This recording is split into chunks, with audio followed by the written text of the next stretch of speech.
Part 8. Persistence. The eighth step to riches. Riches do not respond to wishes. They respond only to definite plans, backed by definite desires, through constant persistence. Willpower plus desire equals faith. Poverty consciousness will voluntarily seize the mind, which is not occupied with money consciousness.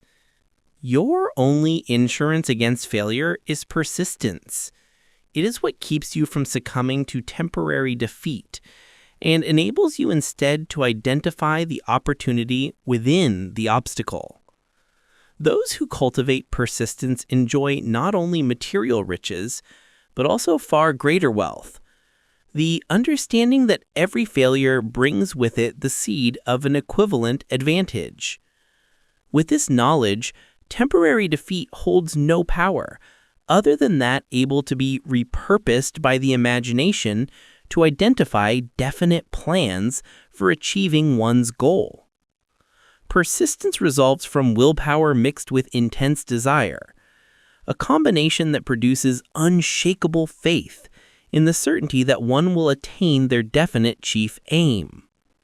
As you will discover in this chapter, persistence is a state of mind that can be cultivated through habit.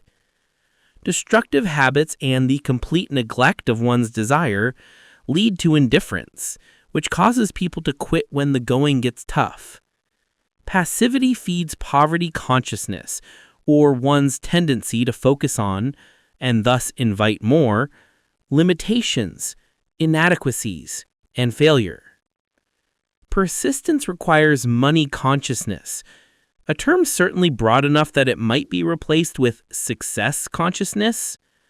Completing the steps described throughout this book, namely visualizing the attainment of one's desire, until you can actually experience with your senses what it feels like to have realized your goal, will strengthen your success consciousness, which will enhance your persistence, which will, in turn, foster your ability to successfully apply the 13 success principles. After all, the most important step is putting these principles into action. It requires persistence to do more than simply read them. Diagnosing a lack of persistence. Face yourself squarely if you really wish to know who you are and what you are capable of doing. With a lack of persistence, the symptoms used to diagnose it are often synonymous with the causes. In general, the tendency to give up easily stems from a poorly defined purpose and/or vague plans to attain it. In fact, if you asked 100 people what they want most in life, only about 2 would be able to provide a quick, concrete statement of purpose. Most people trudge through life bored and dissatisfied, easily discouraged by setbacks, and they have no idea why. They also struggle to understand why it is so difficult to achieve the few vague goals they have. All of these qualities result from passivity, the failure to identify their definite chief aim, to nurture their desire to the point of obsession, and finally to develop practical plans for its realization. Beyond this, Hill provides 16 characteristics that both signify and contribute to a lack of persistence. Identify which ones describe you, and you will be on the road to removing the obstacles between you and success. 1. The inability to identify clearly one's definite chief aim. 2.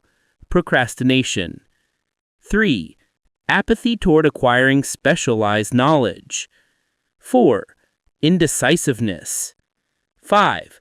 The tendency to respond to obstacles with excuses instead of problem solving. 6. Smug complacency or unwarranted satisfaction with one's mediocrity. 7. Indifference, resulting in settling rather than fighting for what one really wants. 8. Defaulting to the blame game when one makes a mistake. 9. Weak desire. 10. the tendency to quit willingly at the first signs of defeat. 11. Lack of organized plans. 12. Failure to launch, or the habit of not acting on one's ideas. 13. Spending time hoping and wishing instead of actively willing. 14. Lack of ambition. 15. Focusing on shortcuts to material success. 16. Fear of criticism.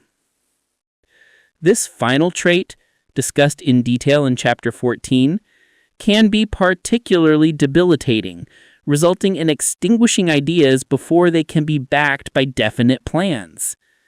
Many people let the fear of what others think, whether it's friends, family, colleagues, or the general public, stand in the way of taking action on their dreams. Specifically, it can lead to the following dead ends: staying in a toxic relationship, failing to return to school later in life to complete one's education, diminishing one's happiness and chances for success in the name of duty, failure to take chances in business. How to cultivate persistence. Fear, the worst of all enemies, can be effectively cured by forced repetition of acts. As a state of mind, persistence is not a mysterious, nebulous quality.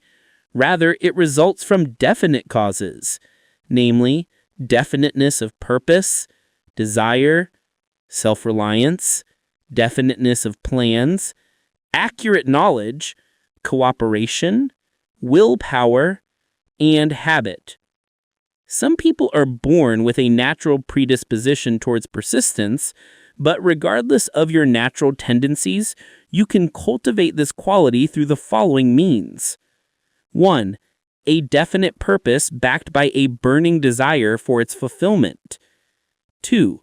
A definite plan expressed in continuous action. 3. A mind strengthened against negative and destructive influences. See Chapter 14. And 4. A mastermind group that encourages follow-through. Attend also to the instructions in Chapter 2 on developing self-confidence, for persistence both produces and results from taking voluntary actions requiring courage, which lead to faith. Persistence is the great equalizer. It requires no inborn quality, greatness of means, or other reward given to only a lucky few. Thomas Edison and Henry Ford distinguished themselves through persistence. They had no other special quality that catapulted them to such heights of success. In today's world, persistence is what separates the thought leaders and influencers with great followings from those who remain in obscurity. Influence in any form requires 3 major qualities: definiteness of purpose, focused effort, and persistence. Action items. The habit of persistence. If you cannot clearly state in one sentence your definite major purpose and your plans for obtaining it, now is the time to create your master plan summary. Draft and revise a statement that expresses your desire and how and when you will achieve it, until it is as concise and compelling as possible. Then, rehearse it until it is energized by the positive emotions, especially faith, love, and sex, and is persuasive to others, and most importantly, to yourself. 2. Identify one task or behavior that you struggle to perform related to your definite chief aim.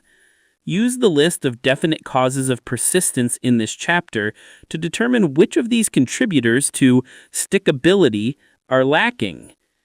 Do you lack definiteness of purpose with regard to this behavior, desire, confidence in your abilities to perform or maintain it, definite plans for completing it? After assessing your current state, create definitive answers for each of these categories that will support your mental game in persevering in this action. Force yourself to engage in this task and behavior at specific times this week, plan them in your calendar, and read through your list of positively framed causes daily. And repeat this process until your forced actions become habit. Thanks, you guys, for pay attention. Please support me by like and subscribe. Good luck!